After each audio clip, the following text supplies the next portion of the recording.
So pleased to have all of you here this evening. My name is Aaron Stills, and I serve as the chair of the Charles H. Thompson Lecture Colloquium Committee.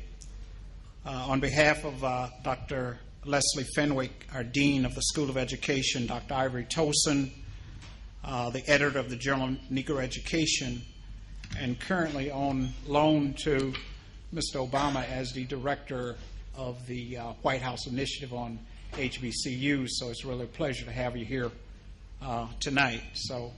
But always remember where your home is, all right? And of course, the Charles H. Thompson Lecture Committee, which you'll meet a little bit later on this evening. I welcome you to this 35th annual Charles H. Thompson Lecture. The lecture started in 1979, and since that time, the committee has carefully selected the most prominent scholars in the academic academy that come and bring their intellectual view on the most current issues related to African Americans. And I was just sort of stunned tonight.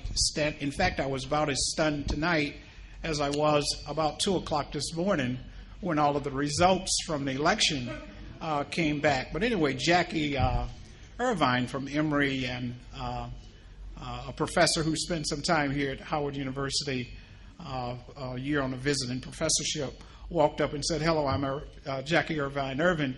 Jackie Irvine Irvin was one of the past lecturers of the Charles H. Thompson Lecture. And tonight she's joined by Dr. Faustine Joan Wilson, who is one of our former deans, is here. I saw Wade Boykin, Psychology Department. Professor Boykin, where are you? He's right here in the house, as well as others that have been here over the last 35 years with us. So we're very pleased through the selection committee to bring Dr. Vanessa Siddle Walker from Emory University. And of course, she follows Dr. Ronald Ferguson from last year, whose topic was Achievement Gap. And the previous year, Dr. Gloria Ladson Billings, who talked on high-stake testing. So tonight we're in for another very special treat. And I'm sure that Dr. Charles H. Thompson will be very pleased with the manner in which the lecturers have made their presentations here over the past 35 years. So to get us started, Dr. Leslie Fenwick, the Dean of the School of Education, will bring us greetings from the School of Education. Dr. Thompson will bring us greetings from the Journal of Negro Education. And then Dr. Gerundo Hughes will introduce our guest for tonight. Dr. Fenwick.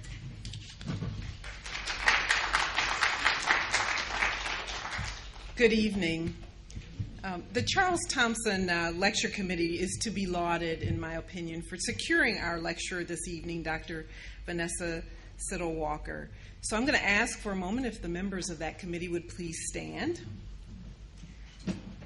Committee members and JNE staff, Dr. Tolson, Dr. Stills, Dr. Hughes, Ms. Joseph, thank you for bringing us Dr. Siddle Walker, a true warrior scholar, someone who has used her deep tissue knowledge about African American history and education to advance the untold stories of Black agency and uplift.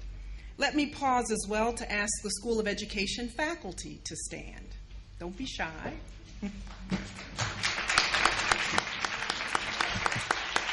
if you'll just remain standing for a moment, I want the audience to look at you and to know that each and every day this faculty ensures that a new generation of researchers and policymakers and practitioners are knowledgeable and committed to eradicating racism and disparities in society that stand in the way of individuals achieving their full potential. So thank you, School of Education faculty. Charles Thompson, as you know, founded the Journal of Negro Education, affectionately known as JNE, to be the voice of advocacy and uplift, each of which Dr. Siddle Walker epitomizes. She has consistently corrected and added to the historical record the liberatory work of Black educators and the larger Black community. Dr. Siddle Walker, the faculty, students, alumni, and alumni join me in welcoming you to the School of Education and the University and the vigilant lineage of JNE and the Charles Thompson Lecture Series. Eminent historian Carter G. Woodson is quoted as saying, "Those who have no record of what their forebears have accomplished lose inspiration." Begun in 1932, the Journal of Negro Education is one of the Academy's oldest continuously published referee journals, examining, as its definition says, issues incident to the education of Black people. And I believe there's no greater transdisciplinary repository of great Black thinkers than JNE, which can claim among its own Horace Mann Bond, W.E.B. Du Bois, Ralph Bunche, John Hope Franklin, Edmund Gordon, Carol Camp Yiki, Asa Hilliard, E. Franklin Frazier, Mwalima Suja, Charles Hamilton Houston, and you, Dr. Siddle Walker, among many, many others. So in many ways, JNE and the Thompson Lecture affirm the aphorism that the past is prologue. Today, the nation is fixated on mending the achievement gap, more accurately named the opportunity to learn gap. But this conversation is not new for the community of Black scholars. In 1932, JNE presented a comparative study of academic achievement, education access, and an analysis of the Negro teaching force. Today, the nation is fixated on incidences of obesity, particularly in the African American community. The summer 1937 issue of JNE was entirely devoted to the health of Black people. Today, right now, the nation is engaged in a national debate about the rigor of teacher preparation programs. The fall 1938 issue of JNE examined the rise of teacher training. Today, every sector of American society and the world speaks of globalization. The summer 1947 issue of JNE espoused, and I quote, "an education for one world." The founder of JNE, Charles Thompson, died in 1980, and a Washington Post obituary stated that he left no immediate survivors. But we know that he left JNE. The journal and this lecture series represent the unrelenting press to right what is wrong. Dr. Siddle Walker, your voice is one among noted others who press to right what is wrong. And if you've not read Dr. Siddle Walker's books, please make sure that you go online tonight and order something from Amazon or wherever you get books. And if you're not a subscriber to the Journal of Negro Education, Dr. Tolson, as editor-in-chief, would not allow me to sit down without telling you to make sure that you acquire a subscription. Dr. Siddle Walker, again, thank you for joining us. We look forward to hearing from you this evening.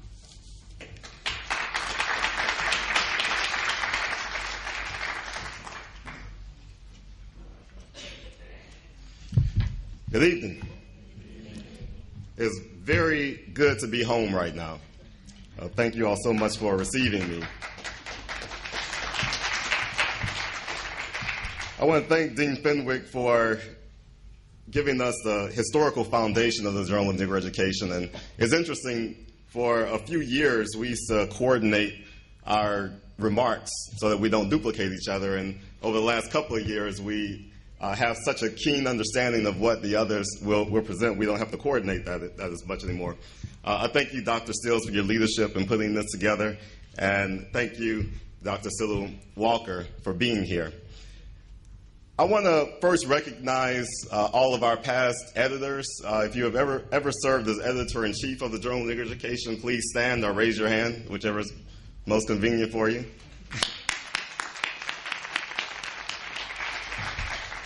If you've ever served as a guest editor, please stand.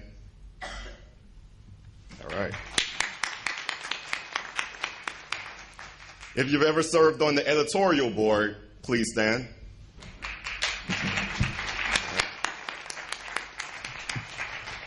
If you've ever published an article, please stand.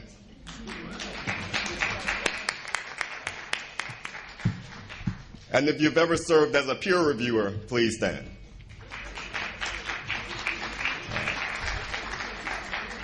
And if you want to publish in the Journal of Negro Education, please stand.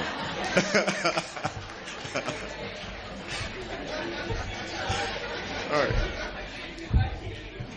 So one of the more curious aspects of my life being the editor-in-chief of the Journal of Negro Education is that I have to make a lot of people's day and make a lot of people disappointed.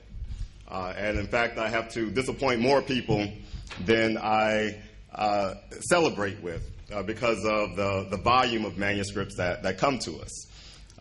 And I always recollect on the first rejection that I received from a journal. It was my first year at Southern University. I submitted an article to a very popular criminal justice publication. And I remember the reviewers' comments that came back.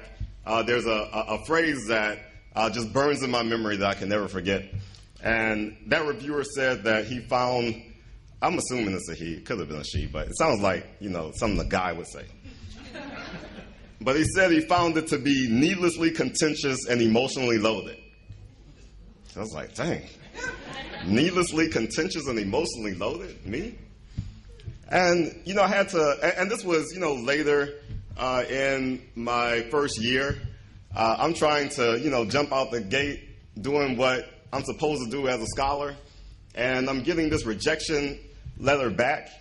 And it wasn't just that it was a rejection. It attacked the substance of what I was writing. And I thought I had done everything that I was supposed to do. I thought I had done everything that I was taught at schools like Louisiana State University, Penn State University, and Temple University. I thought I was being as objective as I possibly could. But yet there was something that was perceived in my writing that elicited this type of reaction. But as I thought more about it, what we ask people to do in the academy is to take their personal experiences and cast them aside, as if they don't matter. We ask people like me back then to take the experiences that you had in West Philadelphia, where you were walking in those houses that was next to crack houses working with these young kids, seeing medical schools right on the corner of these impoverished neighborhoods, looking opulent, treating the neighborhood as if they were test rabbits, to take the experiences I had working at the United States Penitentiary, where I'm seeing guys that look no different than me, had the same disposition and the same background, serving 25 years to life over something called conspiracy possession with intent to distribute crack cocaine, which didn't have to have any violence attached to it, but give you life in prison. So I'm supposed to take all of that, and somehow it's supposed to not reflect in my research.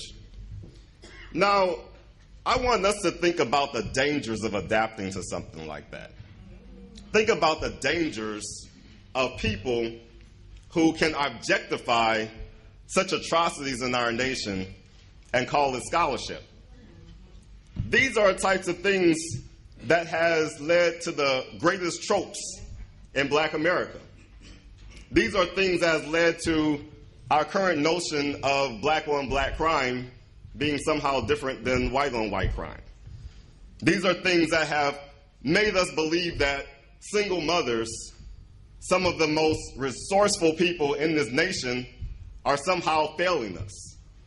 These are types of things that have made us think that children who had crack-addicted mothers automatically had ADHD.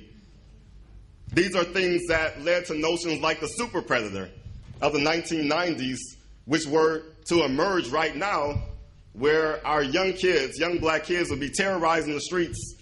However, their crime rates went down. So, in this introduction to the Journal of Negro Education, I want us to all think about what it means to be black researchers, HBCU researchers. Don't think about what we do as something that is against the grain of our profession, but think of it as an emerging thing that needs to happen within our profession in order for us to really realize the greatness of our people. So I want to conclude by telling you where I am now. And I'm going to illustrate this through just a note that I wrote to a professor at University of South Carolina who wrote an article that made mainstream news that said that 50% of black males would be arrested by the time they were 23. His name was Dr. Brame at the University of South Carolina. I said, as you write about race and arrest, please take great care to protect the integrity of your research, because millions of young black men suffer the consequences of the negative perceptions and stereotypes associated with these grim statistics. Although your study is deeply flawed, it has gained considerable media attention and will undoubtedly shape the attitudes of young black men and boys in an educational system that is already hypervigilant in their security and discipline. Below is a link to the article I wrote about your study. I've already shared this information with the editor of Crime and Delinquency in hopes that you both will adhere to higher levels of scholarship and future research.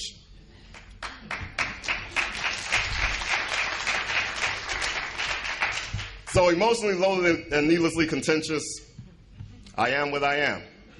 Thank you.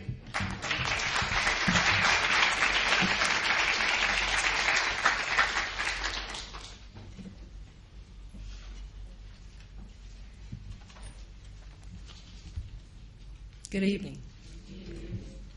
My role and responsibility is to share with you some of what I know about our speaker tonight. I picked her up from the hotel.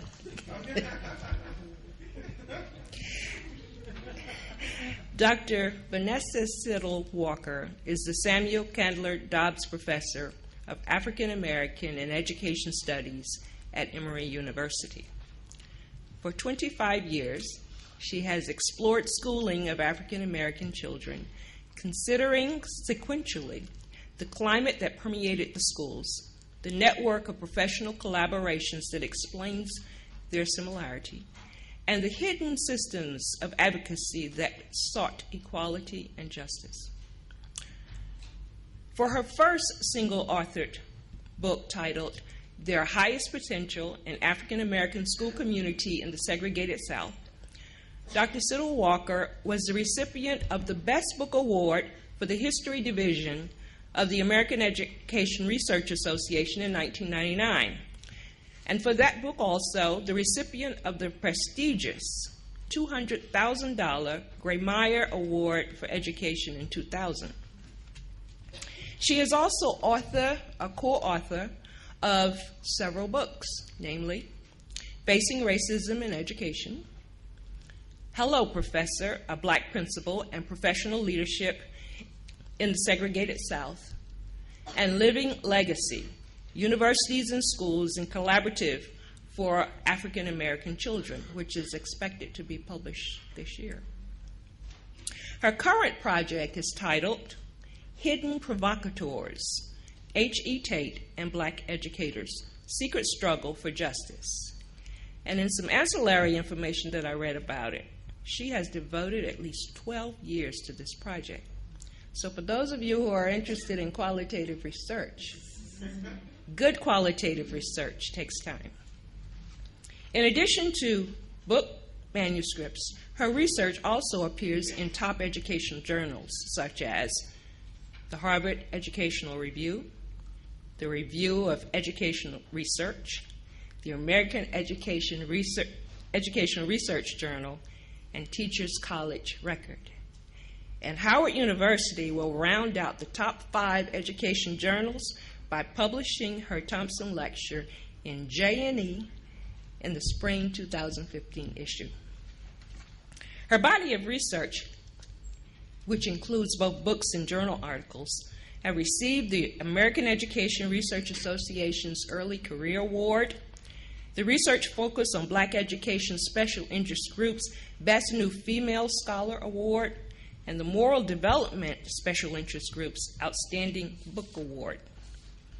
Dr. Siddle Walker is a former National Academy of Education Fellow, and in 2009, she was named a Fellow of the American Educational Research Association.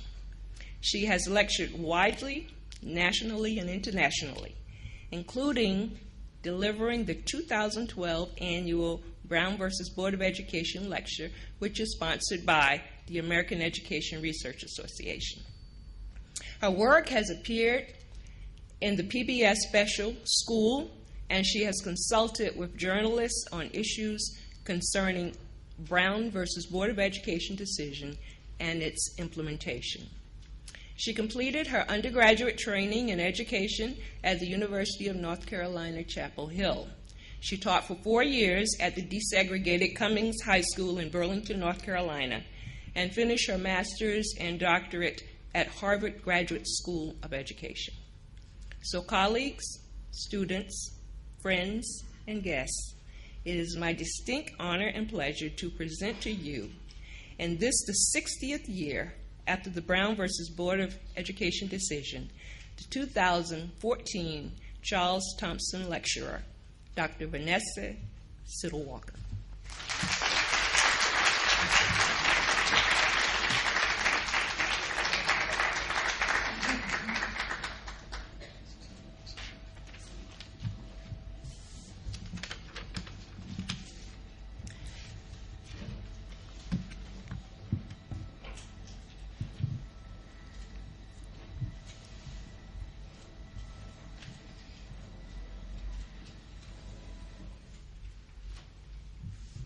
Good afternoon.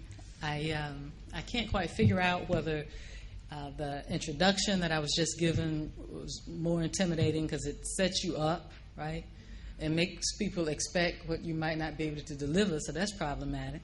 And the other part, by the time you read the roll of all the distinguished colleagues and my intellectual mentors who've been at Howard in the past, it's an enormous honor to be able to be at Howard University. And I say that with awe and with respect.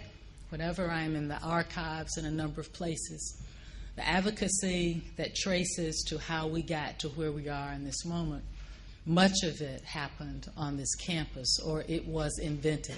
The ideas were invented on this campus, and so it is with awe and respect that I stand here. I want to thank the committee for somehow or another deciding to invite me. Thank you very, very much. I'm honored.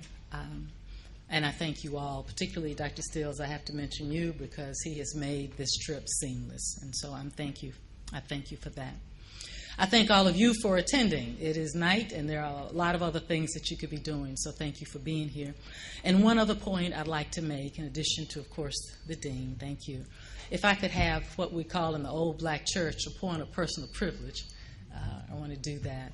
There are two people in the audience who've already been recognized, but that I feel the need to also recognize, and I'm going to beg her to stand up. She might listen and she might not. My colleague, friend, and mentor, Dr. Jackie Irvine, if you would please stand. What I know about being a scholar, would you please remain standing, as they say in the black church? Would you stand up and please remain standing? Okay. Dr. Faustine Jones Wilson does not have to stand up, but if you will wave your hand, this is my mentor's mentor. This is important to me because the work of both of these women has profoundly influenced my own research. And as I report the findings that I plan to report to you tonight, this is actually the third generation of this work. And I needed to say publicly that I am grateful for the work, Dr. Jones Wilson, that you started and that inspired me, and Dr. Irvine for teaching me how to be a scholar and continue the work. So thank you both very much. Now you may be seated. All right, let's start. The Civil Rights Act of 1964 is an extraordinarily important moment in the history of us as a people. What were we tired of? Well, we were tired, and we were tired of being tired. We were tired of having to go to the back door to the restaurant and get a hot dog and watch the white people sit up front in nice little booths and have people wait on them. We were tired of white-only signs. Why do I have to have colored water? The water doesn't look colored, and especially if you're a child. What's the difference in colored water and white water? How do you know? We were tired of that. We were tired of having to sit at the back of the bus by legislation, not by choice. We were tired. We were grateful for the people who demonstrated, and there are people in this room who demonstrated, who took the time to face dogs and policemen and so on and so forth, who went to jail so that we would actually be able to open the doors that would lead to the Civil Rights Act. What was this? It was the culmination, if you will, of a 100-year struggle to obtain what we should have gotten with the 14th Amendment, only we didn't. And so when we finally get the Civil Rights Act of 1964, all of a sudden now we can have voting rights and public accommodations. You know, y'all could invite me up here and put me up in the Marriott, right? And let me spend the night and then put my feet up and enjoy myself. We could actually have public accommodations that would be fair. We could desegregate public facilities. We could have non-discrimination in federal policies. And for us who care a great deal about education, even in schools, finally, we could have Brown v. Board implemented. Because notwithstanding the fact that it had been decreed in 1954, by 1964, very few places had actually desegregated their schools. Now, D.C. is an exception, and there are some other exceptions, but for the most part in the South, we had not actually desegregated.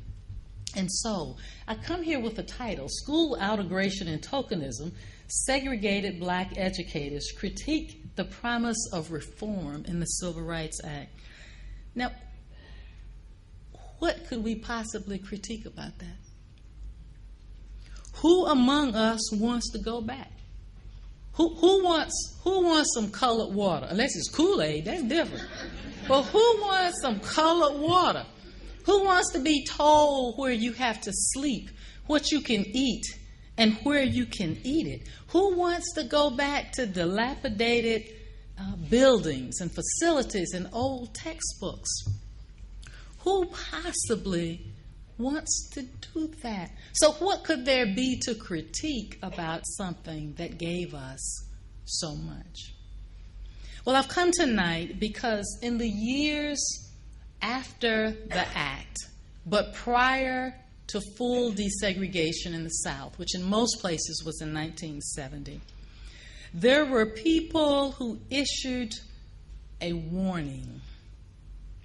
It was a warning to us about what was actually happening in the midst of something that was supposed to make us free. Only we didn't hear their voices. And by we, I mean the collective we, did not hear their voices. Who are these people?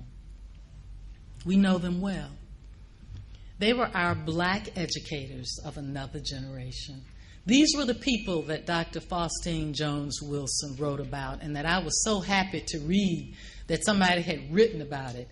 These were the people that Dr. Jackie Irvine and her husband Russell Irvine wrote in the Journal of Negro Education in the early 1980s. We know these people.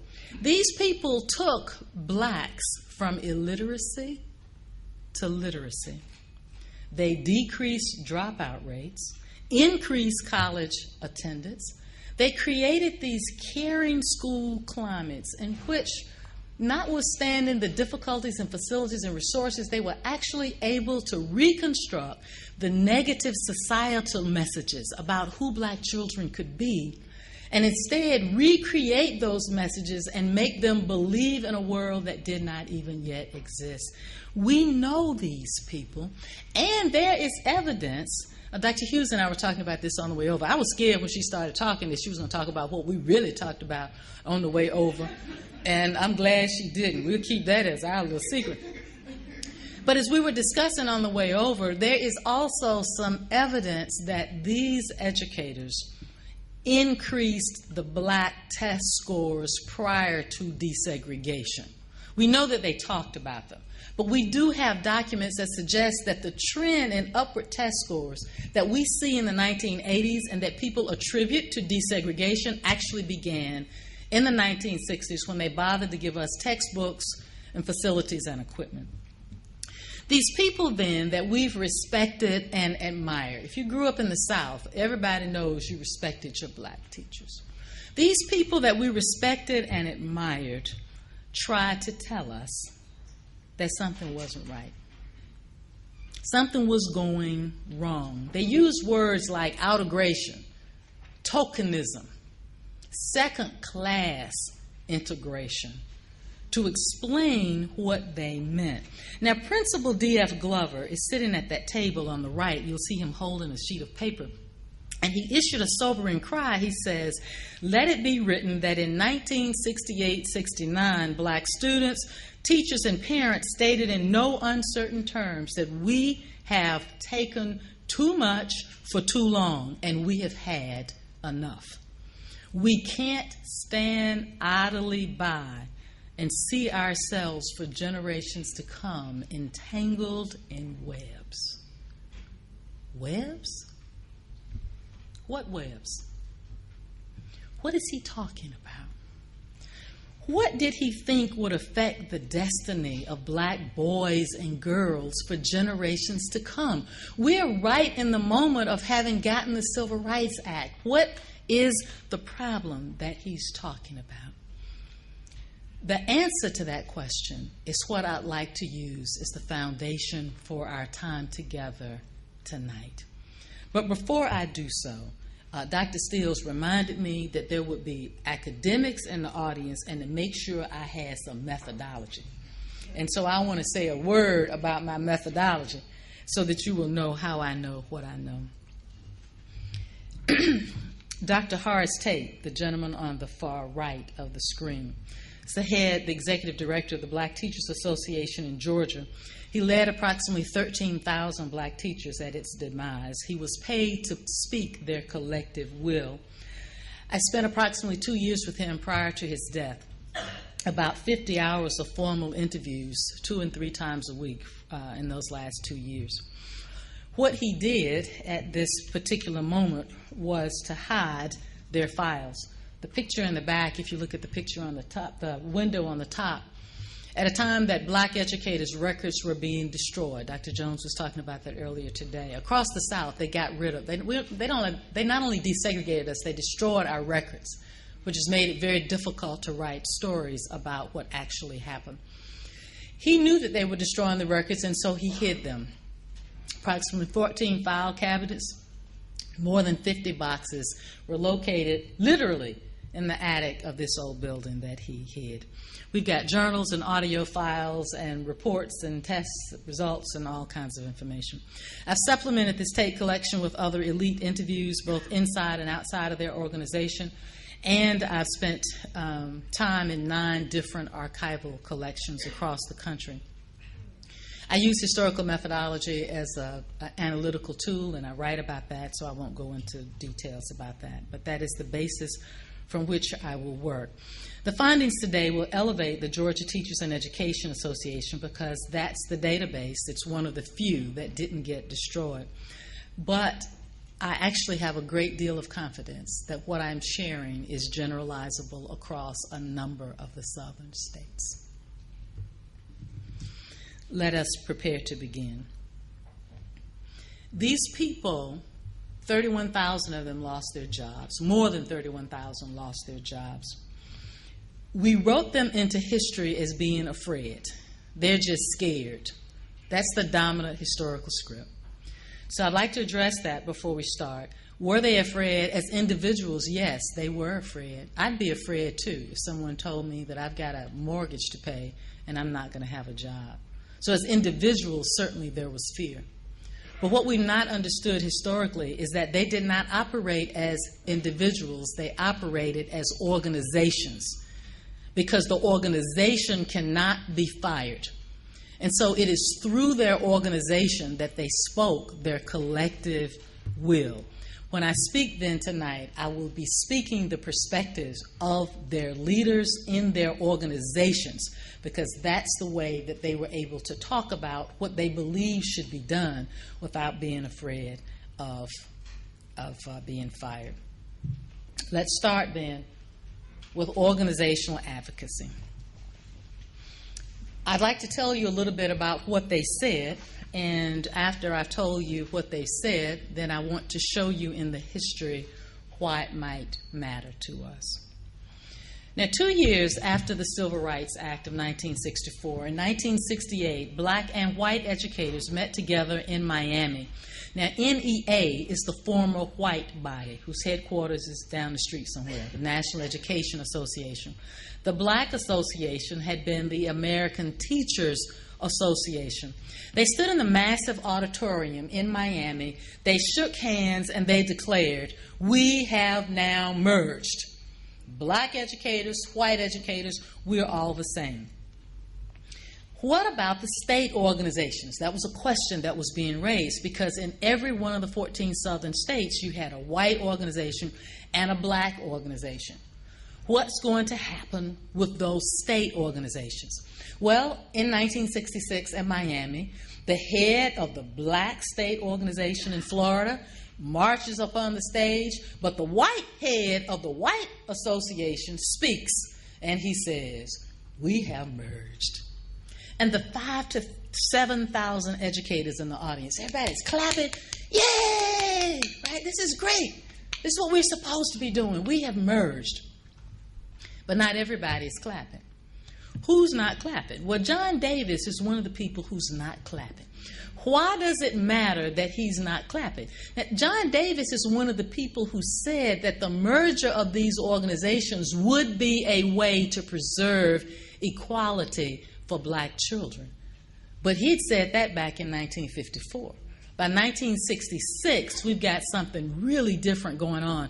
And what John Davis says is, wait a minute, and by now, he's a special defense attorney with the NAACP, or heading up, not the legal part, but he's the conceptual head.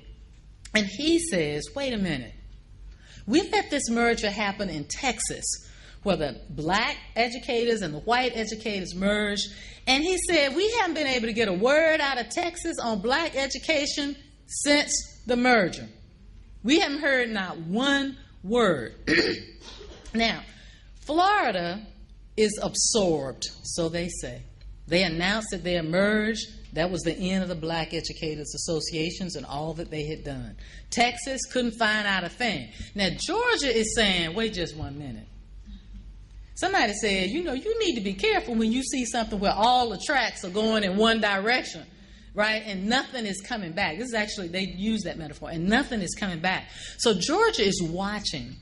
And what it's saying is, we don't mind coming together. The problem isn't integration, but we don't want to merge. And when we get done merging, everything looks like you. And what we have historically done is gone. Under Dr. Tate, their executive director, he argues the white organization, we haven't even merged yet, and this white organization is already acting like it's in charge. He said, in fact, I can count 4 violations to the merger agreement, and these 4 violations have happened within 1 hour, and we haven't even merged. Who told them they were in charge? What's the difficulty? The problem, as black educators saw it, was that they were being usurped of their historic power to protect black children through their organizations. They argued that if white educators could not be trusted to work collaboratively before the merger, why would they think that we would work collaboratively after the merger? Moreover, they argue that we are historically a civil rights organization. Sometimes they use the language, we were the engine behind the civil rights movement. And if we merge and we aren't able to preserve this, what is going to happen with what happens with the children? So let's take a moment. Let's take this idea. They're arguing the importance of advocacy, organizational advocacy. So let's take a moment, look at that historically, and see what it is they were talking about and whether there's anything to what they're saying. So let's look at this. I'm using this black line to demonstrate the advocacy of black educators in Georgia from Reconstruction to desegregation. always again through their organizations. Now, their organization actually begins in 1878, right after the Constitution is written in Georgia that says, we're going to revise this Constitution, forget this Reconstruction stuff, and we're going to write a Constitution where the Negro will never be heard from again. That was the words of the writer. That's in 1877, the Home Rule Constitution. Immediately afterwards, black educators began to meet and organize in Georgia, and one of the first things they're protesting is the inequality in distribution of funding within the state. They continue this advocacy all the way through their existence to 1970. The black line represents both the continuity of their advocacy as well as a type of advocacy that we can trace throughout all these years, and I call it direct appeal. Direct appeal simply means we go to the governor, we go to the senators, right? We go to people and we make the requests. We do our appeal to try to get what black children need. Now, lest you want to dismiss this as, oh, well, that's not a big deal. It is a big deal because direct appeal is the exact same strategy that the NAACP does on the national level, only they're doing it with the president and with Congress, okay? So you get direct appeal occurring throughout the time. In addition to direct appeal, you also see public agitation. You can't always identify them publicly, but there are times that you can identify them publicly, and I've denoted these by the little orange lines that are here. You'll notice that they become public at what they call opportune moments. So in the period after Reconstruction, where they still have some voting rights, right, and they can speak publicly. Right around World War I, they can speak publicly. During the New Deal legislation, they can speak publicly. And then finally with the civil rights activity in the 60s, they can speak publicly. And so you see public agitation. In other words, in newspapers and a variety of places, they're talking openly about exactly what it is that they are trying to do.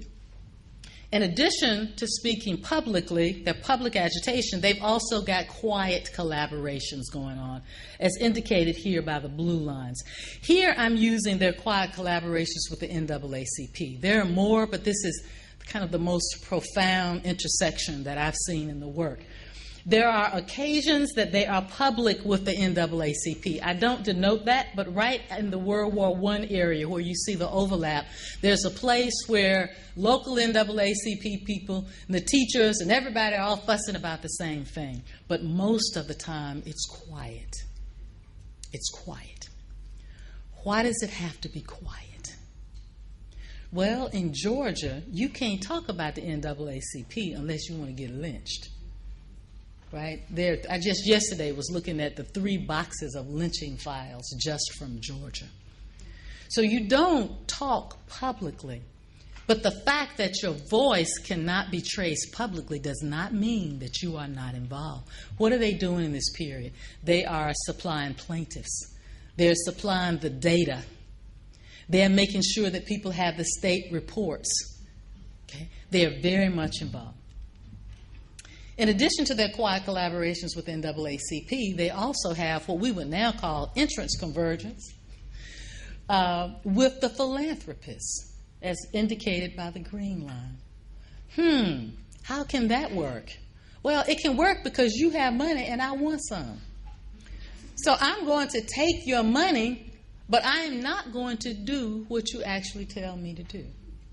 Black educators got those Rosenwald schools built. It's through these organizations. You'll see in their ads where they're saying, go tell your parents that they need to meet with the school board and tell them to tell the school board, this is what you want. Help us, they say, build these Rosenwald schools, right? So they're working here, and what else? Let's do the last one. They also have their own national organizations. The lighter blue line represents the American Teachers Association. If you look at those little blue pieces that I put, it's interesting, it's very intriguing to me as I plot it, that it's when they can no longer speak publicly within the state that you'll see them go national and begin to press the same issues in a collective way nationally. The shorter blue line is for the association, and this is where they pushed advocacy through curricular issues. Now, here's the question. If you have all of these different things that are going on, should we take seriously what black educators said in the 1960s? You are trying to make us give up our capacity to advocate for black children.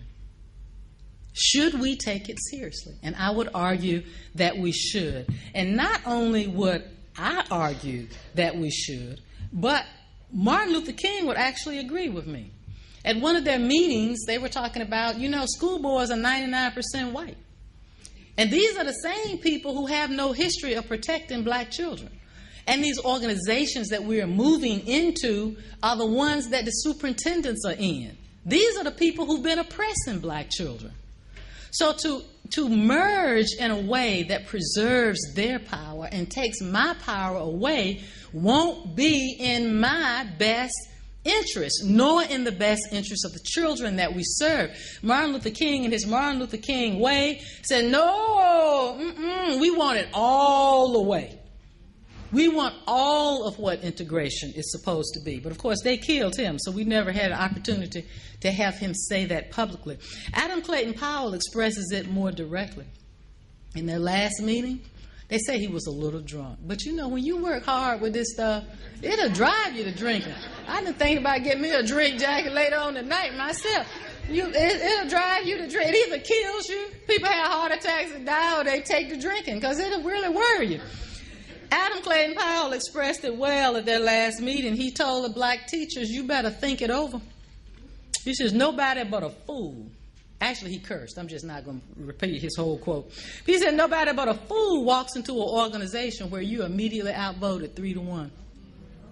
You don't do that.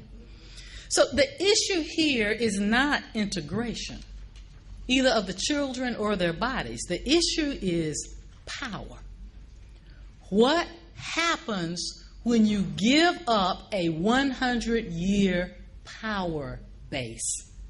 What will happen to the children? We'll come back to that and our implications at the end. For now, let's look at another area that they're concerned about. They're upset about the incongruity between federal language and practice. Now, black educators loved these federal policies that were generated by the Civil Rights Act that would allow money to be put into black schools to finally address some of the difficulties that they dealt with over the years. But as before, the problem as they see it is with implementation. In a variety of their state and regional meetings, they are actually speaking against Public Law 8910. They're arguing that the money, once it gets in the South, in Georgia, is being used by the same people who controlled the money when racial segregation was rampant. They protest Title I. Why? Because they say the money that is coming in for Title I, people are hiring coordinators for Title I, and the people who are coordinating Title I, they say, are either unqualified or disinterested in the people who are being served. They indict the Department of Health, Education, and Welfare. They say it started out doing good, but in these later years, it has become complicit with the South, and it is no longer protecting the interests of black children. In fact, they say, for 3 consecutive years, it has, quote, ignored, neglected, abused, and often not complied with by education enforcement officials.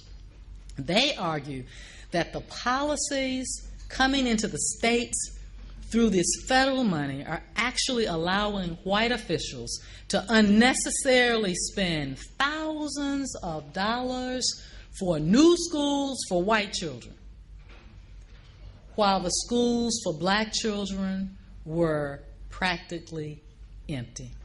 Moreover, they blame the implementation of the HEW guidelines for the loss of black principals. They believe that the widely circulated report about how poor black schools were was directly linked to HEW, and they critiqued HEW for its use with the National Teachers Examination, arguing that it set arbitrary scores and HEW allowed them. More than that, they argued that with HEW approval, federal money is coming into the state, and this federal money is being used to perpetuate a new form of criminality against black children. Now, one of their meetings, an HEW rep comes, and it's very interesting to listen to what he says. Basically, he acknowledges that what they say is true. But, he says, it would take an army to challenge what's happening down here in the South. Well, we just don't have the resources. We can't do it. We can't do it. Now, this is despite the fact that the federal authority of the Civil Rights Act has given the Attorney General of the United States the authority. But an HEW official says, we can't fight them. We don't know how to fix it. Thus, this idea that black educators are giving is that you've got a public language federally that looks like equality, but you are federally undermining what you just said you were going to do. And everybody, what did Timon say? Everybody is okay with this? All right, young people, you know the Disney movie. We all okay with this, right? Okay. So let's take a moment and land on that idea, this incongruity between federal language and practice. I'm putting up just one. I decided to put up the era for World War I. In the center are the iterations of 3 different bills, and you can read those. All of these over a 2-3 year period between about 1919 to 1922. Now, the Slater Fund thinks this is a great idea.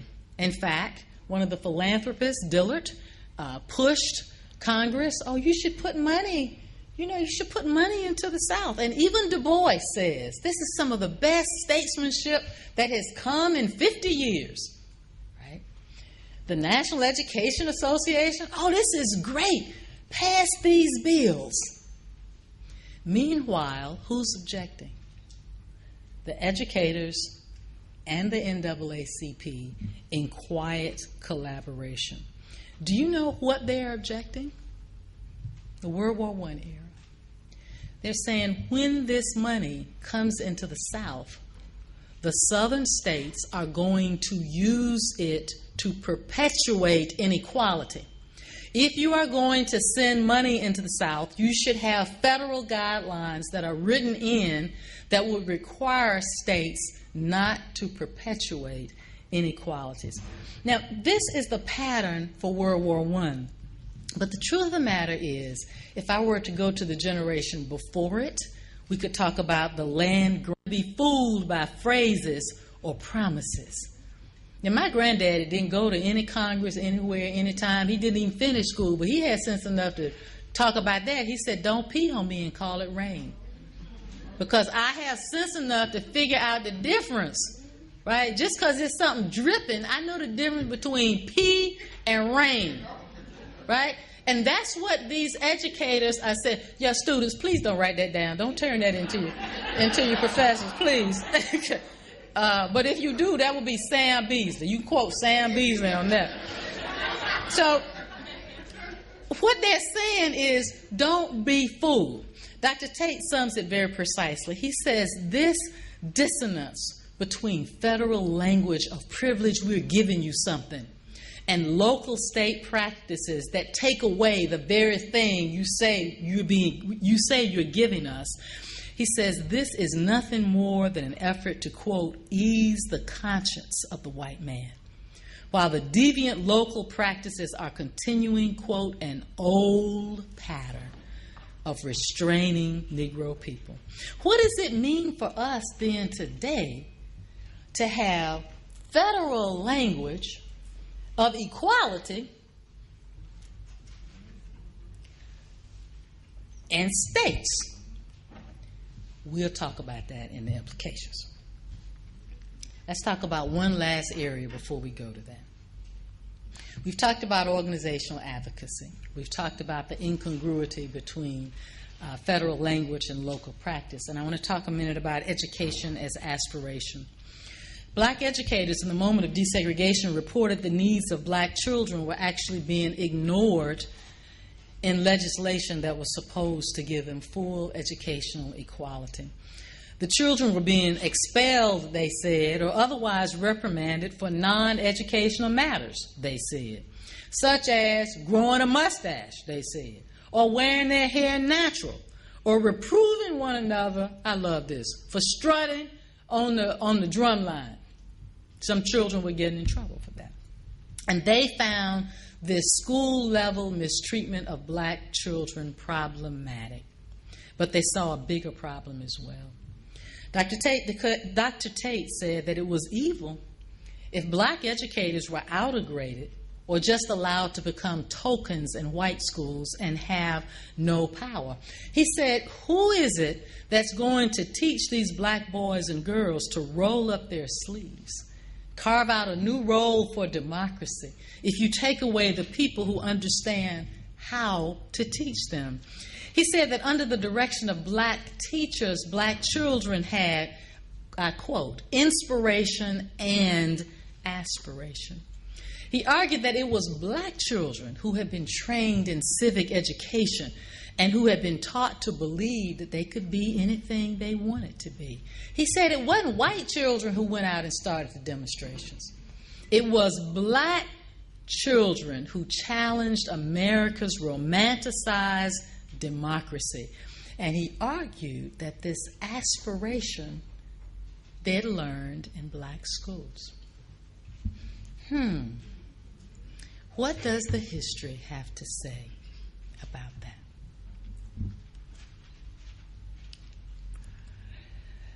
I want to take a moment and look at a claim, this claim.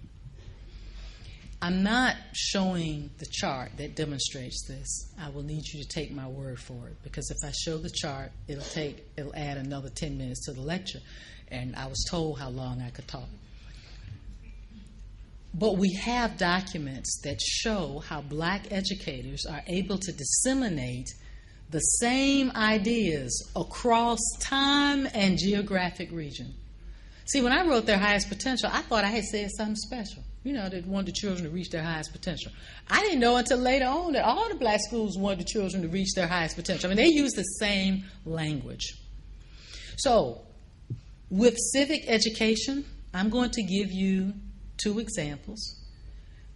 But we can trace this in schools across the South because of the mechanism that they had that allowed them to disseminate knowledge. So let's take one example. This is the Vanessa C. Jones School Republic. Now, I created this chart. The actual curriculum is quite sophisticated and very complicated. This is a 1930s black school curriculum. On the bottom level, you'll see that every classroom is a state for grades 3 through 7. Every classroom has a governor, a lieutenant governor, a treasurer, a secretary of state, senators, judges, and policemen.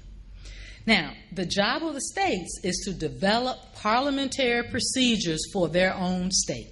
They have to make rules, they have to pass resolutions for the good of the republic, and when they pass resolutions for the good of the republic, they have to send these up to the Senate through their senators after they've been signed by their secretary of state. Now, the state is supervised by the classroom teacher in each grade. And the senators, of course, comprise the school's senate. So the senators have to have monthly meetings. They're responsible for creating legislation governing the schools and the classroom.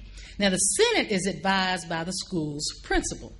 And the Senate creates the school's constitution. It coordinates with the PTA for activities in the interest of the school, and it coordinates with other school projects. Now, what about grades 1 through 2? Because this is only grades 3 through 7 that can participate in the Vanessa C. Jones School Republic. So what about grades 1 through 2? Well, they said they are the territories. They were the territories, and so they treated them as the United States treats its territories. But let me show you another example from a high school. This is Booker T. Washington High School, the first black public high school in Atlanta. Interestingly enough, Michelle Obama was there a few weeks ago. I wish she knew more about the history. It's not like it was in its history. All right. This is in 1932, the Atlanta Daily World reports that the students in this school are in the throes of a political campaign. They are sharply divided into two parties, sectioned into 48 states and territories, that ardent workers are canvassing prospective voters in the school and in the community, and they are trying to get their support on Election Day. The speeches, they say, talk about the qualifications of one candidate being stressed while also talking about the insufficiencies of the rival candidate. And then on November 7th, the paper reports, under a smiling sun, with skies as canopy, the 3,000 loyal citizens of the United States of Booker T. Washington High School and the citizens of Atlanta assembled to witness the administration, and this would be in this area that you see here, behind the Booker T. Washington statue and around it, that they assembled, where am I? So that they could hear the inaugural address given by President Roy Norris, who was a student in the school. The plaza was beautifully decorated with U.S. flags and emblems of the successful policy. Now, of the successful party. This is 1932. Okay? So let's look at the language of this principle 10 years later. And I've put it up here because I didn't think you would believe me. Mr. Harper says you are to reorganize the world, he tells the children. When people treat you with hate, you're supposed to respond with love.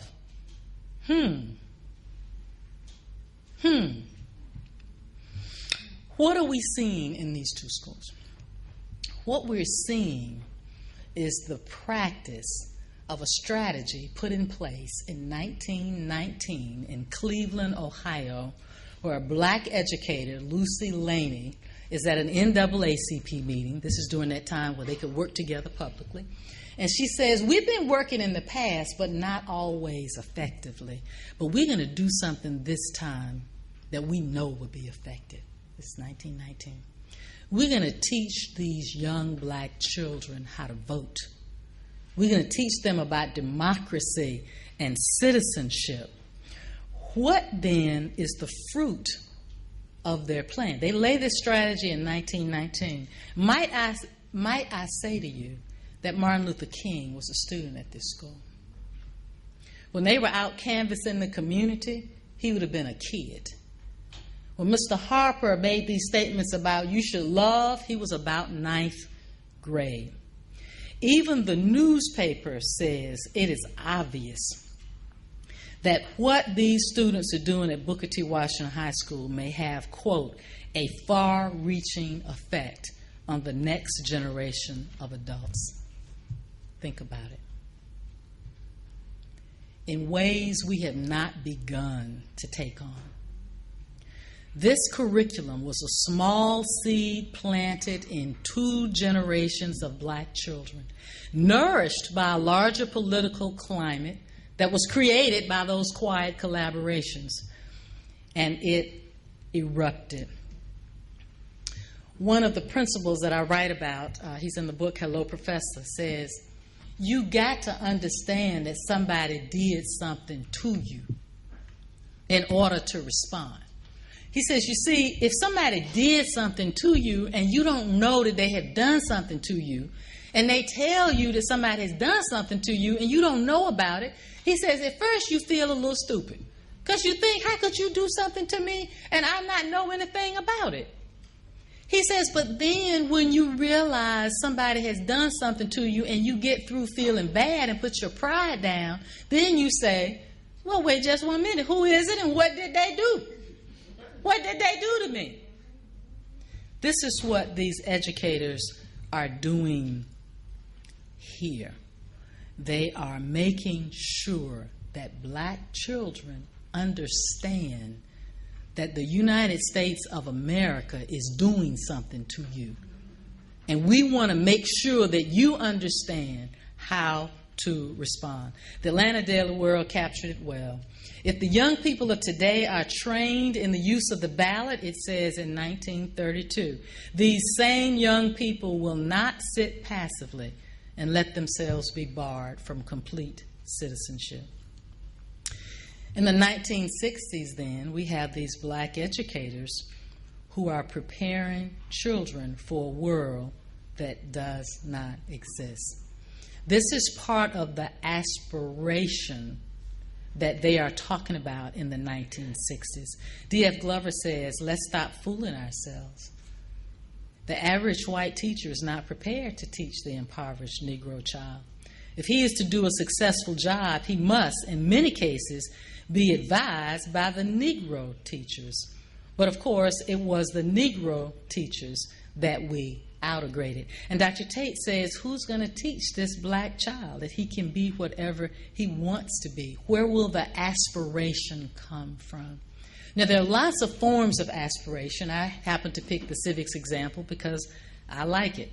But there are lots of forms. And so the question in the 1960s was, what's going to happen to the aspiration of children if you don't have people who are teaching them to what they should be aspiring?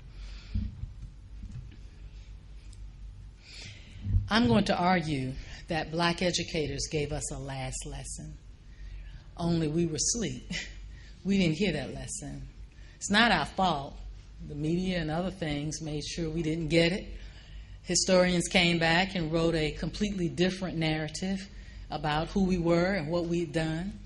And so we are in many ways like what Dr. Bias talked about, victimized because we don't know what we don't know about what people before us did. I'd like, as I review these three ideas and think about what they might mean for us now, to invoke a 1923 catalog from Fort Valley. It's a college in Georgia. And they said that when we teach history, we don't teach it as a dead subject of a remote past, but we teach history as a continuous movement and development. They said our goal is to figure out how to make history live in the present. And that's what I'd like to do as we conclude. The question of these protestations of these black educators, the ways in which they disliked the actual implementation of Title IV of the Civil Rights Act. Is there any meaning for that to us today? Or is it just a nice trip down history lane? You know, like, oh, that was nice. Or does it mean something? So I'd like to consider a few observations on this, and I want to be very clear. For my implications, I have no data. This is my opinion. So you can have your own opinion. Let's consider the organizational advocacy.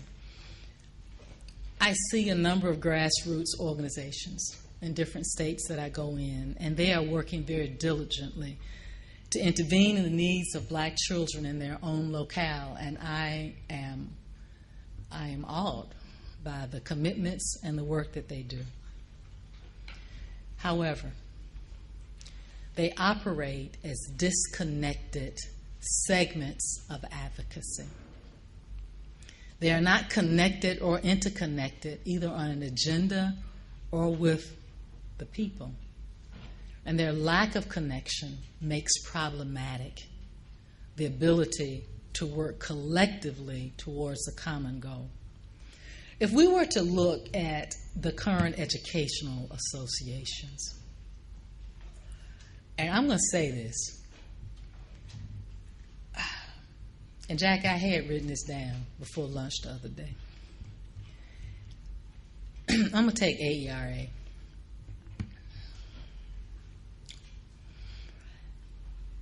I think that in the merger of these organizations, we adopted the norms that were historically the norms of the other organization. And we forgot the norms that are of our own organization. I think, Dr. Tolston, that's what you were getting at earlier. And so we believe that we're supposed to do what they tell us we're supposed to do. But our history is different from their history. Let me just give you a quick example. If you were to look, for example, at something like salary equalization, you can see not salary equalization, increased salaries for teachers. And teachers should have increased salaries, don't get me wrong. But you can see white educators fighting about this for decades. Black educators are fighting about issues for children. Doesn't mean that they don't want increased salaries, but they've got a much broader agenda, and they always do. When we desegregated, black educators said, we stopped focusing on problem solving. They said in their organizations the goal wasn't just to talk about the problem, but to figure out how to solve the problem. Most of the professional meetings that I go to now, I hear a lot of problem talking. We talk. We get grants for talking about what's wrong with black children, right? We get tenure, promotion. We get to go stay at fancy hotels, travel internationally. We get a lot for talking about what's wrong with black children. But rarely in these conversations do I hear, how are we going to solve the problems? And Dr. Steels, can I share just one little thing? I'm only 5 minutes from being done. Can I share one little thing? Because this stood out for me. A major organization that shall remain nameless, it's not AERA, but it's a major organization, some years ago called and asked would I speak. Now, they really wanted Jackie, but she couldn't speak. And so now they're desperate. So I get a call from the president of this organization. I'm sitting on my deck, right? It's summertime. I'm out there enjoying myself, looking at the trees and the birds and whatever. And so the president of this organization calls and says, we would like you to come to Oahu and speak, and we will pay your way and blah, blah, blah. And I said, well, the truth of the matter is I was just in Oahu in January, and it's a long ways. And with all due respect to Hawaii, I don't actually have a need to fly back that far right now. But, thank you for calling and everything. And she says, but Vanessa, don't go. We will put you up for 3 nights at the Hilton Waikiki Beach. I said, okay. I said, but this is summertime, and this is my daughter's time. My daughter's young, and I can't go trotting out. This is my mommy time. And she said, we will fly you and your daughter to Oahu for 3 days on the beachfront Waikiki Beach Hotel. Well, I ain't stupid. So I said, you got my attention now. I said, okay, well, let's talk. I said, well, what is it you want me to do? And so she told me. I said, okay, all right, that's something that I'm interested in. I said, how long do I have to talk? And she said, 15 minutes. I said, 15 minutes? I said, it takes me 15 minutes to say hello. How are you going to address a subject of this complexity in 15 minutes? And this is the direct quote. These problems are so complicated, she said. We can't expect to solve them. I said, oh, really? Thank you for telling me that. Okay. So you're going to fly me all this far, me and my daughter, for 3 days for something you have no intention of solving. I can't find in my professional community anything that comes close to the interconnected, coordinated response that we dismantled. Now, the black educators did dismantle it. In May 1970, they met and they said, well, we think it's better to move ahead with integration. And so they voted themselves out of existence. The result then is that this powerful advocacy group that had always identified with black children went away. And along with it, the direct appeal, the public agitation, the quiet cooperation, the entrance conversions, the curricular advocacy, and all of the other matters. And I can't, maybe you can find it, I can't find anything that comes close to that. What about the incongruity between federal language and practice? I won't say this long because there are many people in this audience who know a lot more about this than I do. But all you have to do is to look at federal policy. You can start at No Child Left Behind and, with all due respect, come up to the present. And there's a lot of talk. There's a lot of talk, right, about equality and what the federal government is going to do. But I found the dissertation of Cheryl Croft quite meaningful because she traced money into southern states and into schools. And guess what? There's an incongruity between federal language and the actual practice. And there seems to be no concern on the federal part about making sure that we require compliance. At a U.S. Department of Education meeting 2 or 3 years ago, I was in D.C., and we're talking about something with diversity. And I said, well, if you really care about this, why don't you put some accountability into all these federal grants you're giving people? And the director of the program said, oh, no, that will restrict their local freedom. Really? Whenever they get local freedom, we get an incongruity. And I'm concerned about it because, in fact, just yesterday at the Library of Congress, I watched it with the White House conferences from the 1950s. And people said, we need to put in something to make sure these southern states are actually going to use the money correctly. And the people said, oh, no. No. The southern states said, we want the money, but we want local control. And local control for us historically means the money doesn't get where our children actually need it. This is problematic because it allows the United States to look like it's doing something. Because the language looks like I'm really doing something. And then if the children aren't learning, you can say, I don't know what's wrong with those black children. No matter what we do, they just can't learn. Maybe something is wrong with their brains. Okay? So to allow this to go unchecked, even in our own generation, I think is problematic. Finally, what about education as aspiration? There's an extraordinary literature that documents what happens to black children in schools. And I won't go over all of that. I applaud. Much of it has come out of this institution. I applaud and I learn from my colleagues who write in these areas. But I just want to share personally for a moment and be just honest. What I see when I go into schools breaks my heart. It makes no sense. Bright, smart children. I watched one kid who was in a gifted and talented program when he was in middle school. Smart little young African-American male. Watched the teacher say, oh, this is an easy problem. Let's let Anthony do it. Even the children knew that was wrong. They were like, oh, you shouldn't say that. By high school, I watched this kid check out of school. Check out, check out, check out. To finally, he didn't finish. Guess where he is now? Jail. Now, did the child fail us or did we fail him? Or what about another little black girl, beautiful black girl, who goes to her band class? She's the only She is the only black kid in this orchestra class. She goes in and the teacher says, what? She speaks to the teacher doesn't say anything. She says, well, why didn't you speak to me? You spoke to the other children. And he said, it's because they're white. That's how I responded. And she goes in, and he carries it, and he says, who needs music? And she says, I need some. He says, well, let me give you the colored copy. By now, the white kids are laughing, and they're high-fiving. They think this is funny.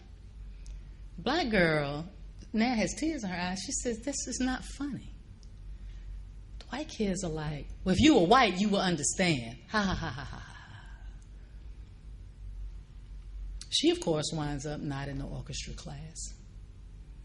It took the federal government to come down to Georgia and get that teacher out of that school because the principal didn't see a problem. Okay? It's things like this that I have myself personally watched with children that make me believe the findings of Daisy Jenkins in 2002. She says, teacher expectations account for 42% of the difference between white and African American students' realization of their potential. I don't think we have begun to take on what it means to spend our time as a country focusing on curriculum as though curriculum is all children need. You know, I had a dog, and he worried me. He really worried me. But I learned some stuff from that little dog. My dog could figure out when somebody came in the house and they didn't like him. And he would bark. He was barking, carry on something terrible the whole time they were in there because he could tell they didn't like him. And so why can't people figure out that part of the federal assumption seems to be that black children are dumb, that we just get the right curriculum, right, and get some Teach for America teachers who know the content area, it will work. But the issue is not that the children are not dumb. They don't like you. And I have no data on that, but I believe that. They do not like you. So if a dog can figure out when they're not liked, you mean to tell me that black children can't see the inequities? They see these white kids go out and get drunk every weekend and come back and dress up, and the teachers pretend like you smart. They see the inequities, and we aren't beginning to address those kinds of things. So I'm going to conclude with the idea that's the basis for the book that I'm trying so hard to finish. Y'all pray for me. Hidden Provocateurs. It has been not a 12, but a 14-year journey. As I come to the end, I've been trying to figure out how I can succinctly summarize what this book is about. And I'm really excited because Howard is the first place that I'm sharing the formula that I think matters. What is it that black children need? What have I learned overall from these black educators? What they're arguing is the need for aspiration, advocacy, and access. Now I want you to follow me for a minute. Desegregation for them was supposed to be an additive model. See, they already had the advocacy going, and they were creating the aspiration. What they wanted was access, and they expected to add access to what they already had. What really happened in the moment of desegregation is that they were required to exchange. Access, we will give you access, but you will give up the advocacy and the school climates that created aspiration. That is not what they wanted. In our time, I would argue it's even more problematic because we lost the access, which makes us about 75 years behind. Dr. Tate says it well. He says, if we are thinking about this outegration and this tokenism and not being able to inspire black children, this is near the end of the road, and you can hear the weariness in his voice. And he says, I want to say to you tonight, and I want to say to all the other educators in this state, and I want to say to the thousands of boys and girls throughout this state and the nation, and to the millions of people throughout the length and breadth of this country and throughout the world, and also to God Almighty, that I have not worked and prayed and sacrificed and cried and gone sleepless nights and almost died for what I would call a second-class integration. Because a second-class integration is evil, he says, no matter who says otherwise. It is very, very evil. This is the lesson D.F. Glover was putting in place at the beginning of the talk when he says we are going to handicap our children for another 50 years. I'm suggesting tonight not that we go back, but I am suggesting that what we got in 1970 via the federally approved poor implementation of the Civil Rights Act of 1964 was only half of what we bargained for. When current desegregation attorneys to this day, and I've been in meetings with them, talk about what we need to litigate and do, they go back to 1970 as a magical moment when everything was right. Let's figure out how to get us back to 1970 in the implementation. And what I am trying to suggest to you tonight is that going back to the implementation of 1970 is not good enough. That what we want for our children is what white children take for granted. We want access, we want climates that create aspiration, and we want people who will look out for their interests. We want it all. Now, Howard has been a place that has had a long history of allowing shrewd thinkers to imagine a different tomorrow. You know, I just spend my time with dusty old documents. But I hope that there will be people in this audience this night who will actually take up this lesson of black educators that we forgot. That you will take up that lesson and actually begin to demand the full equality that was left behind. I want to thank you all for listening to me tonight. I want to thank you for the extraordinary privilege of being at Howard University, and I hope I have the opportunity to come back and just be part of the climate. Thank you.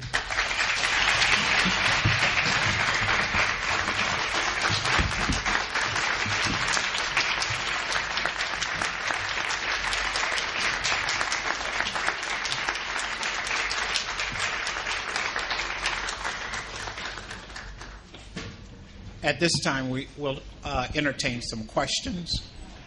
We'll entertain some questions. There is a mic here. We'll have to pass the mic around here. Oh, there's two mics. So who would like to ask the first question?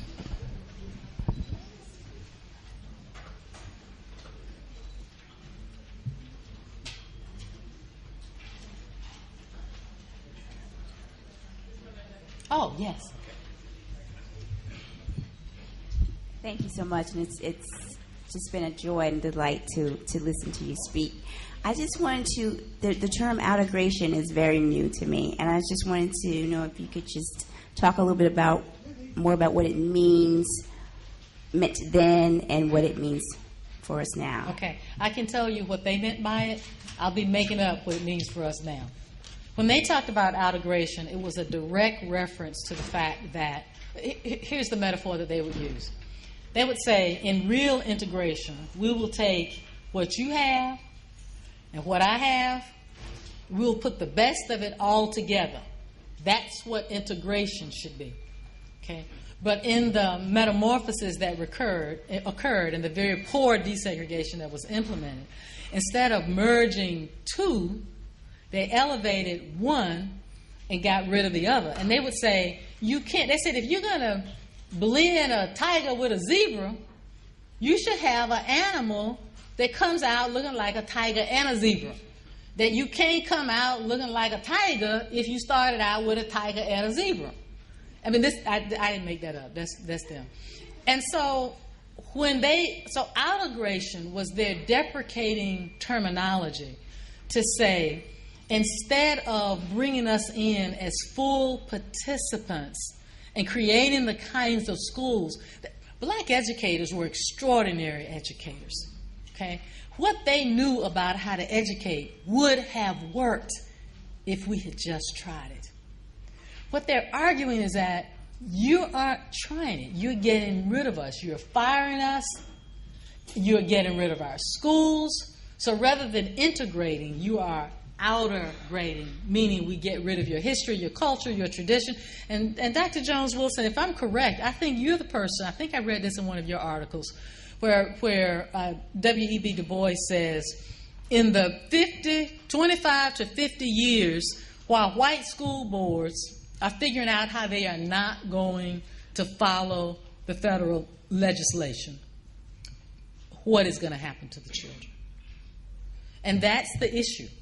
You know, so when we talk about them as just self-serving, it misses the fact that they have a point. They are trying to tell us something, and I think it is the point that was missed.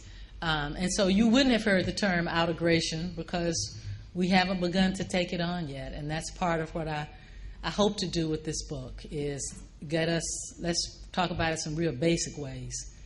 We were outegraded, not desegregated, outegraded. Thank you for your question. Thank you very much for Thank you. the knowledge. I'm actually going to read my question because it's kind of deep, or it's full of information. Okay. So my question is, as we assess the current situation of the urban educator in 2014 and the implementation of the federal programs being created to enhance the academic experience of African American students / minority students, how do we avoid going deeper into that web with decreasing the credibility of the African American educator as we enhance or accept alternative teaching programs that are predominantly staffed with non-African American educators that are controlling the change process to close the academic achievement gap? Okay. Thank you. Thank you. That's very thoughtful. The only way I can answer is to import the history. The difficulties that we're facing today are hard, but they're not new.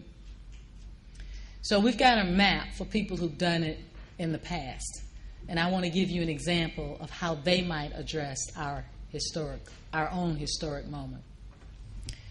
Mr. H.A. Hunt in 1911 would have said, we are victims, excuse me, that speech was not 1911, it's 1926. He would have said, we are victims of people who do crooked thinking. He said, now he didn't want to call this out too much because some of the crooked thinkers probably might have been in the audience, but he said, we are victims of people who think crookedly. And he said to this group of Atlanta University students in the opening address, we have to think shrewdly. We must not be compromised by those who think crookedly. We've got to figure out how to think beyond them and get the outcome that we want to get. Ulysses Bias would have called it leapfrog, that you leap over the opponent and get to the other one. Now, what's an example of how they did this? Let's take those Rosenwald schools. Black people did not do what the philanthropists said that they were supposed to do. There is so much evidence on the ground that we didn't do it that it's almost a non-issue for me in writing this book. I mean, we just didn't do it. We were smart enough to figure out how to converge the interests and take the money, but once we got in our places, we did what we wanted to do.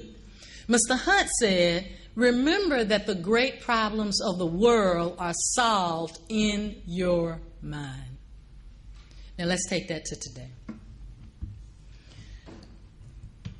I don't think much of Teach for America. That's just my opinion. I have no data. But I don't think much of it. But if we were to think it through collectively, there might be ways to grab some of that. There are two things that can be done. One is to call it out more than it's being called out, to claim our own historic knowledge base and directly challenge it. That would be the public agitation. And we aren't doing enough of that. Okay? That's one thing that ought to be happening, to really call out the business model and the effect that it's having on our children and say, wait just 1 minute. We can't, as Du Bois said, the turn of the last century, we can't sit idly by and watch you sow the seeds that will create destruction for our children. We've forgotten that. So there is no public agitation. There is no big outcry. There is no quiet collaboration to figure out how to work around it. And I would argue we don't even think strategically about how to take the money and do something else. You know, somebody asked me not too long ago, I forgot what it was, some bill in Georgia. They were like, oh, well, what do you think? You know, maybe we should just stand on our principles and not take this money. And I said, well, there's a time you should stand on your principles and not take the money. But you asked me what would I do based on the history in this particular situation. Take the money, honey. Take the money and take that money, and then you use it to go do what you want to accomplish.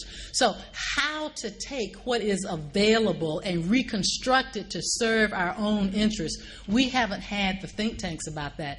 Yet when I've been with congressional people, one of the black women whose name I can't remember talked about putting something in place.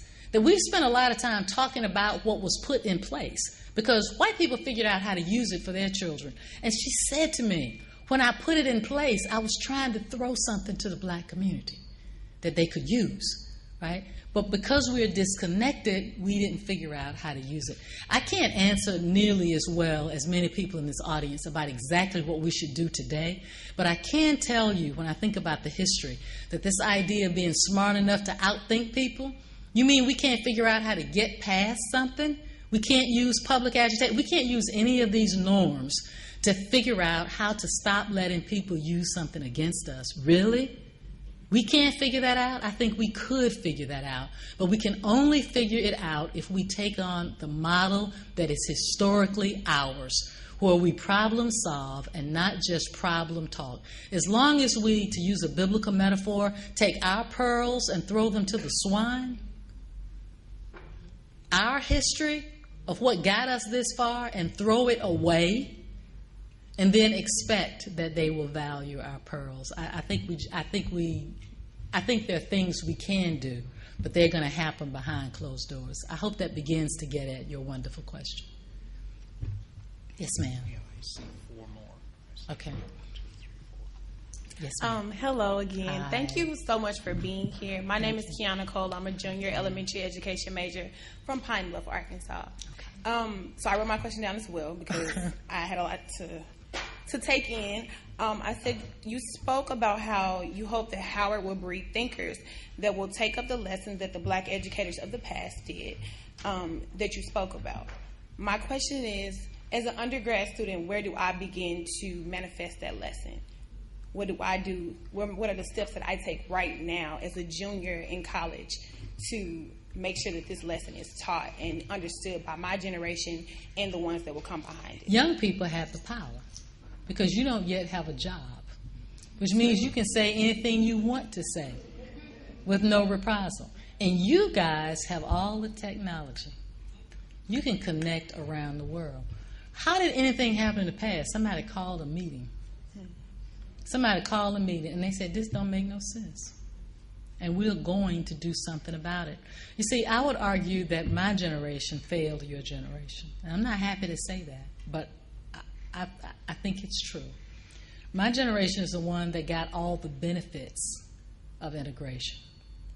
But we didn't turn around and preserve it for our own children. We took for granted that the doors that we walked through would be there in another generation. We didn't take into account the fact that whenever there's advocacy, there is always a rebuttal to the advocacy. And we are now, as yesterday demonstrates, in a moment of rebuttal. So here we are in rebuttal with no strategies. Okay? One strategy for young people has always been the capacity to protest, to call that meeting. You have, at Howard, if you call a meeting and say, look, we need the people from Emory to come on up here. The Emory people, they'd be happy to come up here. They like D.C. We need the AU people to come on up here. We are mad about this thing. You all know how to get that word out. You know how to get the word out. And so whether it is protesting curriculum or Teach for America or whatever, and you got sitting right here, a power player. There are things that you can do, and I think when I was in college, we used to march. Well, I didn't always march because I was scared of my mama, but every year we were mad about something and protesting which shows you how easily my generation was bought, except for the year Andy Griffin came to speak, and we all like Andy Griffin, and so didn't nobody protest that time. But every other time on University Day, it was an opportunity to be public and talk about what the concerns are. The media is a powerful influence. And you guys, your generation, more than my generation, you know how to do it. So if you get mad enough, you can have a voice. And your mama will probably be proud of you. Okay? Thank you. Thank you. Hi, my name is Ashley Henry. Hi, Ashley. I don't really have a question. I wanted to just thank you for coming to speak to us Thank you, today. Ashley. It really did touch me, only because not just because I want to be a teacher and I want to help our children in such a great way. It's also because I went through a lot. I survived Hurricane Katrina. We moved out to California, where my mom's family was, and we moved to this little town called Apple Valley. And it was, at first I didn't mind, but then I got to school, and I was in 9th grade, they wanted to try and hold me back, and they said, well, you're from New Orleans, so, I mean, you shouldn't have a problem being held back. And I was like, I'm not being held back. No. That's right. My mom wouldn't hear of it. I wouldn't hear of it. So I continued with my freshman year, and I surpassed their students that started the year at that time. But I was treated very badly, not just by teachers, but I got told to go back to Africa. I got told many things. That's right. And it just influenced me to push forward. Good for and you. all I really think about is just finding a way to help our children, because I don't want them, the future generation, especially my child, to ever go through what I had to go through, or what my mom had to go through. Bravo anything. for you for surviving. So I just wanted to thank you for coming. Thank you. Thank you. Thank you. Peace and greetings, and thanks for coming out tonight. Thank you. As future educational leaders, how can we best position ourselves to influence policy on the microcosmic level and the microcosmic level to take some of these old school suggestions and move it into the future? That's a tough question. And I honestly, I know about what we did in the past. That's a tough question for the present. But I will say this. I think you are in one of the best places possible to do it. And if I may import a little bit of what your dean and I were discussing earlier. In a lot of schools of education, in an effort to survive, the schools of education are modeling the business model that's being put forth around the country because they want to survive. And in so doing, they do things like get rid of the classes on culturally responsive pedagogy. They get rid of the need to think about the care ethic and what that means. I mean, the curriculum seems to have aligned itself with what the federal government has told us education is supposed to be. Well, you know, if I went to a physician, I would not expect my physician to write prescriptions and make a diagnosis based on what a lawyer said, right? I thought you went to medical school for a reason, and I want you to import what you know into diagnosing my problem. But we have allowed a climate to occur where everybody knows what's best for education except professional educators. We've allowed that climate to happen. And so in many schools around the country that I go to, I look at the curriculum that's been created, and the very things that people need to be good teachers, those things have been stripped away. But here at Howard, at least from what I have been told, you are actually learning the pieces, the component pieces that are part of our intellectual, pedagogical history, which makes Howard a place to be looked to, not dismissed as though you don't know. Now, what that means for policy, I'm not sure. But I do know this. We always worked in concert with the press. You know how to get your curriculum, create the studies, do the kinds of things so that people begin to look to Howard to say, how is it you were able to do? How is it you're doing what you're doing? as opposed to making the assumption that, oh, well, the best work is coming out of Michigan or Penn or someplace like that, because it's not. It's not. I think some of the best work is coming out of here. And let me say this too. As African Americans, we are taught to, you're not supposed to brag, right? Because we don't think much of people who brag. But maybe this is the time where a little self-tooting of the horn, following in a European model, might not be a bad idea. Okay? And to say, and not just Howard, but other places as well, where the lead is being taken in preparing teachers, and they are being prepared in what is our intellectual tradition, then that's what needs to be elevated and then put in the face of public policies. But I'm not a political scientist, so I don't know for real. Thank you. Hi, Dr. Walker. My name is Amber West. Hi, Amber. I want to thank you for presenting this stuff to us. I'm an early childhood educator, and I'm in the master's program. Excellent. Trying to get my certification in teaching and everything. So my question is, all right, how do we change this federal language, and like, how do we talk about it? Like, what is it called? The incongruity between the federal language and the practice as a teacher, when we've been talking about it for the past 30 years, and it seems like nothing has changed. Like, what do we do as educators? What do we do as leaders in order to make this change effective and see it come through? But see, what's happening is you all keep asking me questions about what you should do now. Well, I'm in history. I don't know. I don't know what you're supposed to do now. Where the political science people? They need to get up and say what you do now. But, okay. But the idea, one day I'm going to write a book, if I feel like it, called The Miseducation of White People. Now, I'm really serious about this, because all you have to do is look at the election yesterday, or have white neighbors. There are a lot of well-meaning white people. I'm not talking against white. I like white people. So there are a lot. I mean, I'm not trying to mass everybody. But what I'm saying is that they are still victimized by the crooked thinking. See, poor white people still think that rich Republicans care about them. Now, we saw this back in Reconstruction. We know that they do not care about them, but they are using their numbers to continue to solidify their own wealth and power. Now, why is it that this current generation does not know any more than it knows? Because they have been taught a version of America that's not true. That's the textbook industry, which, by the way, black educators also critiqued. Okay?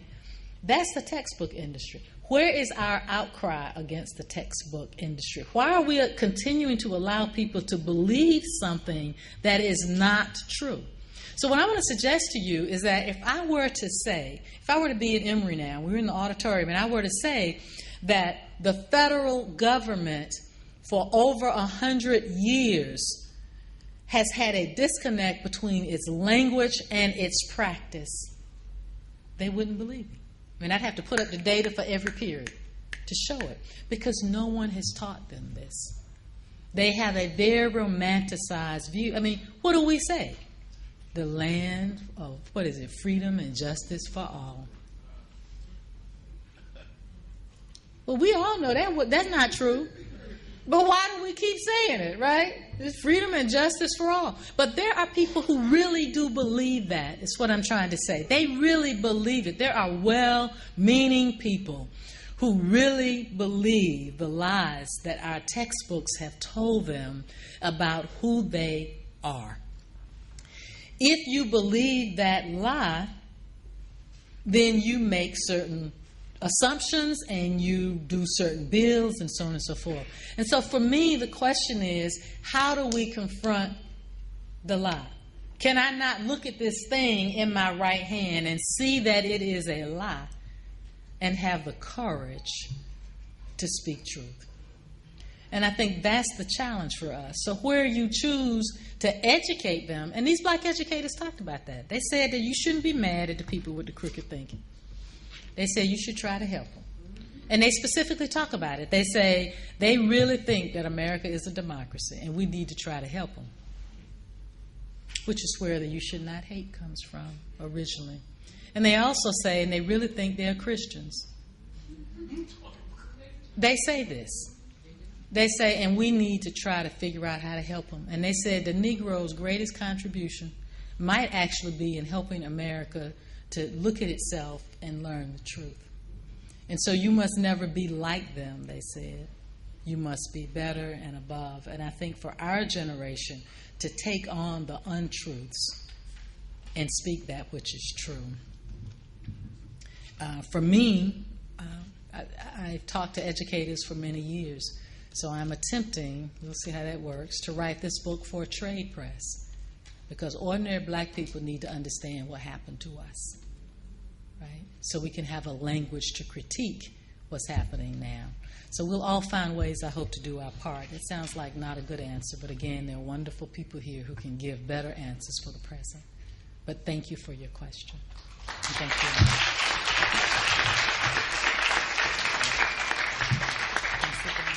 We have some gifts for you.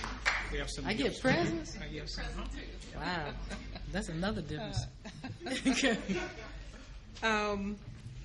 I just want to mention two things before I give you this token on behalf of the faculty and students of the Howard University School of Education.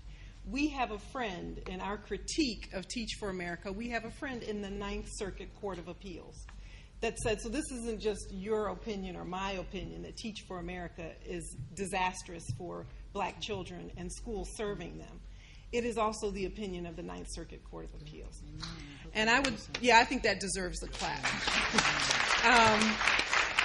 And the second thing, you asked the question, how could these black educators, not in an age of internet, communicate across time and space these same expectations for black schools and black children? And I think it's because their intellectual pedigree was HBCUs.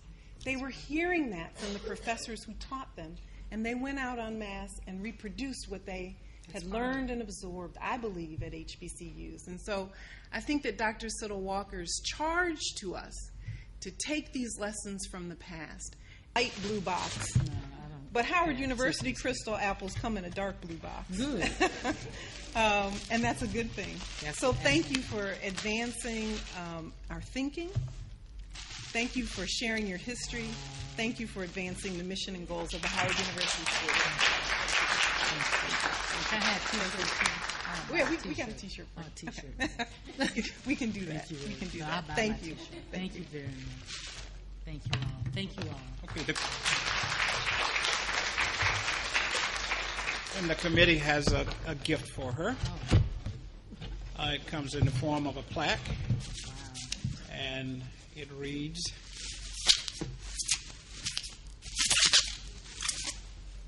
School of Education, Charles H. Thompson Lecture Committee, Howard University, present to Dr. Vanessa Siddle Walker in recognition and appreciation for your keynote address at the 35th Annual Charles H. Thompson Lecture. Dr. Aaron B. Stills, Chair. November 5th, 2014.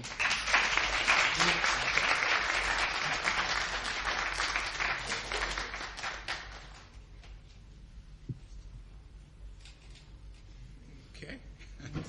This is beautiful. Okay. Thank you. Okay, at this time, we'll go over to the Blackburn Center for our reception in the gallery lounge. Thank you for coming, and see you next year.